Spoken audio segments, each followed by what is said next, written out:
and welcome to this episode of Beyond the Buy. I'm Dusty Knight, the Vice President of Marketing and Alliances here at Apps Associates, and I'm so pleased to have with me today Myles Gilsenan. He is the VP of our Data and Analytics practice here at Apps. Welcome, Myles. Thank you, Dusty. So here's the way this works. We're going to jump right in. First question, you've taught me the importance of data analytics and having a good strategy going into a project. Can you talk to the viewers just a little bit about what some of those key components are for success? Sure, absolutely. So let's define success. For analytics, it's adoption. People have to use your solution.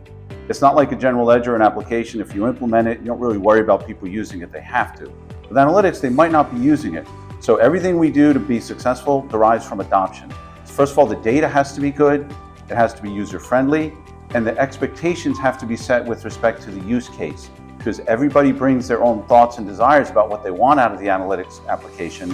And if you don't set the stage of what we're going to be doing in this particular project, people come up with their own ideas, and sometimes they can be disappointed. So you want to set those expectations early, and above all, make sure your data is clean. If you don't trust the data, it's dead on arrival.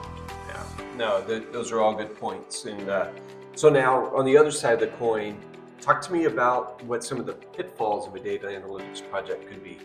Absolutely. To some extent, they're the inverse of what I just said. So what we see is, first of all, people try to do too much to begin with, and that can lead to failure. The data, they don't put enough time into getting their data clean. They don't put enough time in scoping the use case, because analytics is wide open. It's a blank slate. You could really do anything, and you have to make sure that the analytics, the KPIs, the measures are going to resonate, because you want people to be using it, as I said before.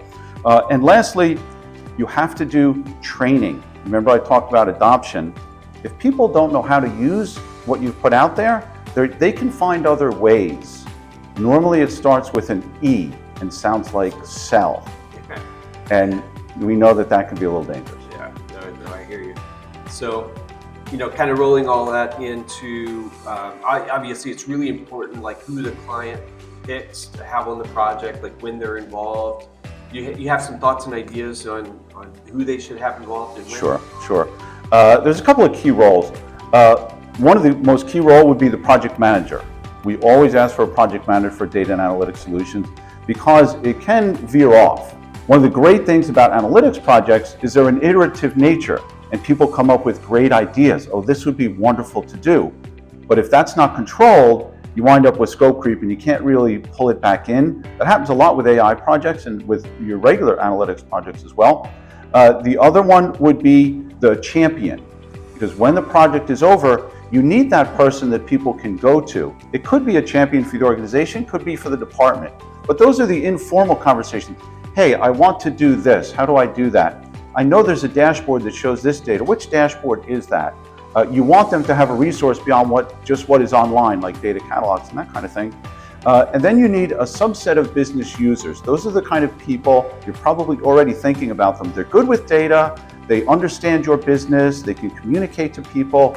You want them on the project speaking about the analytics that are going to be impactful, reviewing the data before it gets to the end user who's really just going to use the data. They normally have very limited patience for data that's not good, whereas those core business users that are part of your core team, they're okay with going through the process of bad data to good data. Yeah, no, these are all really good points, but I can't have a data analytics conversation and not say Gen AI, right? So give me your 30 seconds. What's it take to be successful with Gen AI? 30 seconds with Gen AI. Number one, embrace it. It's not going away. It's going to be a differentiator. Number two, Gen AI has become a very wide landscape. There are productivity tools for Gen AI. There are massive applications to take all your PDFs and use them with a large language model. It's really become quite wide. So you need policies and protocols to train your people. But above all, embrace it. It's not going away. It will be a differentiator. Yeah, no, I love it.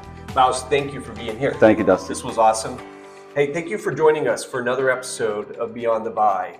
And as always, we're always looking for new content, new ideas. Please feel free to comment below and let us know what you would like to see next. Thank you and have a great day.